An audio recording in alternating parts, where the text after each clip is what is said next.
এই ইবাদতের বিনিময়ে আল্লাহ তাআলা আমাদেরকে জান্নাতের নিয়ামত তৈরি করে রেখেছে। ইবাদতের কমতি হয়ে গেলে আমরা সেটাকে মিস করি। আমাদেরকে আসলে আল্লাহ তাআলা সৃষ্টি করেছেন বেশি ইবাদত করার জন্য। দুনিয়াদারির প্রয়োজনের পাশাপাশি ইবাদতকারী একেবারে অল্প একটু করে কোনো রকমে যান বাঁচানোর চেষ্টা না করে মূল আসল কাজটা হচ্ছে আল্লাহ তাআলার ইবাদত বন্দেগী করা। দুনিয়ার ডিউটিগুলো কোনো সময় ইবাদতের মধ্যে পড়ে, কোনো সন্দেহ নেই, কিন্তু এরপরেও একজন মুমিনকে আল্লাহ তাআলার ইবাদতের সময় দিতে হবে, কারণ এই ইবাদতের বিনিময়ে আল্লাহ তাআলা আমাদেরকে জান্নাতের নিয়ামত তৈরি করে রেখেছে। ইবাদতের কমতি হয়ে গেলে আমরা সেটাকে মিস করে ফেলবো, আর সেটা এত ক্ষতি আমাদের হয়ে যাবে। দুনিয়ার কিছু ক্ষতি হয়ে গেলে পোষানো যায়, বা এত বড় ক্ষতি না, জীবন তো সীমিত, একদিন শেষ হয়ে যাবে। কিন্তু আখিরাতের ক্ষতিটা কত বড়, সেখানে এটা পোষানোর, উত্তরণের, পরিবর্তন করা কোনো সুযোগ কি আর থাকবে? তা আমরা সারা বছরই আসলে কিছুটা গাফলতির মধ্যেই থাকি, যতক্ষণ ইবাদত করি বখিলের মতো, আর দুনিয়ার জন্যই বেশি করে সময়টা দেই। এটা আমাদের সবার ক্ষেত্রেই বেসরকম, কথাটা প্রযোজ্য।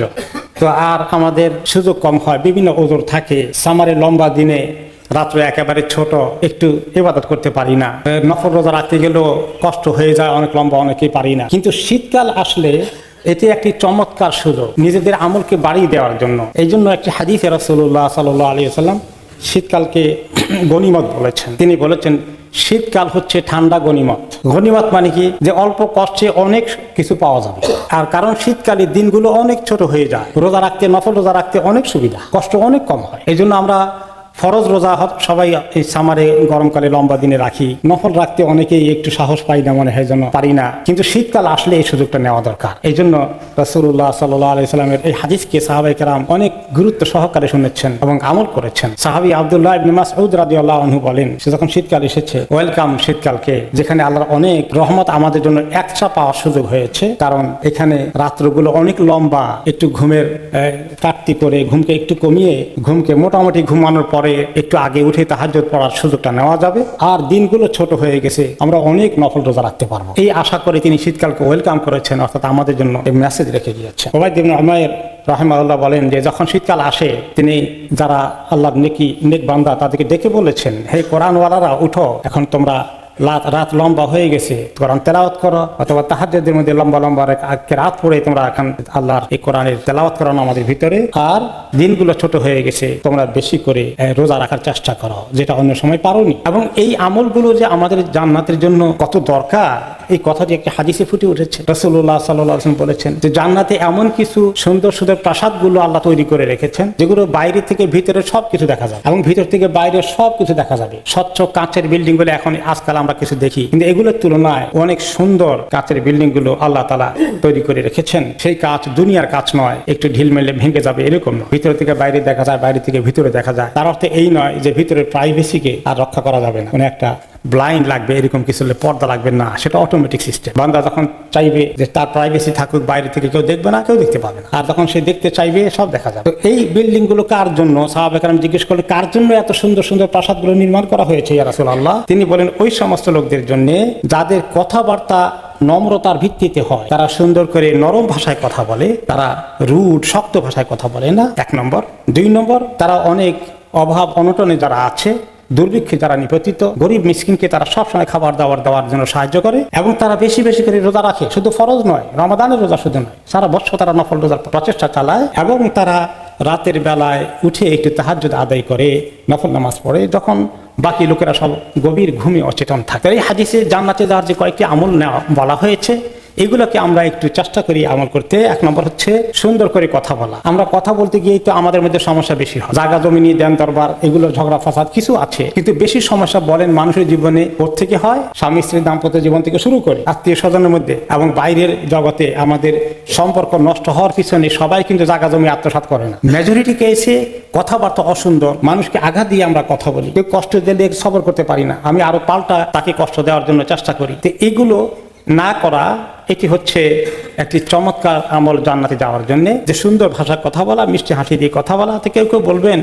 আমি তো ভালো করে কথা বলতে চাই, কিন্তু সে তো অনেক আক্রমণাত্মক ভাষায় কথা বলে। তাহলে কি করতে হবে, যে এরকম কেউ যদি আপনার সঙ্গে, আপনি সুন্দর করে কথা বলেন, আর শুধু উল্টা পাল্টা আপনাকে অ্যাটাক করে কথা বলে, তাহলে আল্লাহ তাআলা সে কথা সূরা আল ফুরকানে বলে দিয়েছেন যে যখন জাহেল লোকেরা তাদের সঙ্গে অভদ্র আচরণ করে, তাদের প্রতি অন্যায় ব্যবহার করে, খুব রূঢ় ভাষায় কথা বলে, তখন তারা তাদের সঙ্গে সালাম দিয়ে এই কথা বলে আস্তে করে তারা সরে যায়, কেটে পড়ে, এবং তারা তাদের সঙ্গে ঝগড়া ফাসাদ বিতর্কে লিপ্ত হয়। 1 নম্বর গুণে হাদিসে এসেছে। 2 নম্বর গরিব মিসকিনকে খাবার দেওয়া। আমরা জানি পৃথিবীতে কত মানুষ কত কষ্টে আছে, আমাদের কাছে প্রায় আপিল আসে। এই যে শীতকাল আসছে তাদের জন্য আপিল আসবে। এই যে রিফিউজিরা যখন শীতকালে থাকবে সিরিয়া থেকে শুরু করে ইয়ামান, ওখানে যথেষ্ট শীত আছে, এখানকার মতোই প্রায় কাছাকাছি। তাদের এই রিফিউজি ক্যাম্পের ভিতরে এত সুন্দর হিটিং সিস্টেম আছে নাকি? না আছে।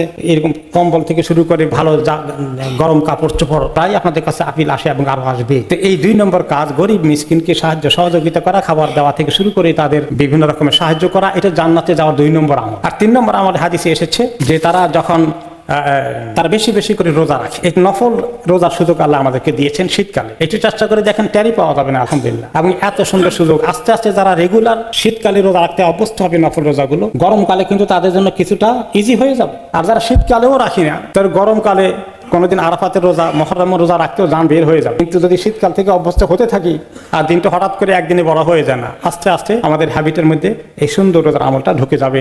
জান্নাতের 3 নম্বর আমাদের জন্য তৈরি হয়ে যাবে। আর রাতের বেলা একটু চেষ্টা করি, গরমকালে আমরা পারি না, শীতকালে একটু পারি কিনা একটু চেষ্টা করি, ফজরের 1 ঘন্টা আগে, আধা ঘন্টা আগে যদি উঠা যায়, একটু কয়েক রাকাত আমরা নফল নামাজ পড়ি। এই যে এই সুন্দর কথার কথা বলা আছে, একটা হাদিসে রাসূলুল্লাহ সাল্লাল্লাহু আলাইহি ওয়াসাল্লাম বলেছেন, সুন্দর কথা বিরাট সওয়াব নিয়ে আসে। এটা একটা বিরাট আমল। এরপরে আল্লাহ তাআলা এই গরিব মিসকিনকে খাওয়ানোর জন্য কোরআন শরীফে বলেছেন, জান্নাতীদের অন্যতম আমল হচ্ছে তারা ফি সাবিলিল্লাহ, আল্লাহর ওয়াস্তে গরিব মিসকিনকে বেশি করে দিত। এরপরে যে রোজার আমলের কথা আসলো, একটি দিন রোজা রাখলে, আমরা অনেকবার হাদিসে শুনেছি, প্রত্যেকবারই আমাদের রিমাইন্ডার দরকার হয়, একটি দিনের রোজা আমার চেহারাকে, আপনার চেহারাকে জাহান্নাম থেকে 70 বছর দূরে নিয়ে যায়। এই সুযোগ এসেছে। এবং এই নফল রোজাগুলোর মধ্যে কিছু রোজা আছে বেশ ফজিলতে। নবী করিম সাল্লাল্লাহু আলাইহি ওয়াসাল্লাম তিনি বললেন যে আমার আমলকে, প্রত্যেকের আমলকে সপ্তাহে 2 বার আল্লাহর কাছে দেখানো হয়। আর আমার আমল যেদিন দেখানো হয় ওই দিন আমি রোজা রাখতে চাই। আর সপ্তাহে 2 দিন আমাদের আমলকে আল্লাহর কাছে দেখানো হয়। একটা হলো সোমবার, আরেকটা বৃহস্পতিবার। এই 2 দিনের প্রায় তিনি রোজা রাখেন, বিশেষ ওজোর বাদ গেলে, বাদ ছাড়া।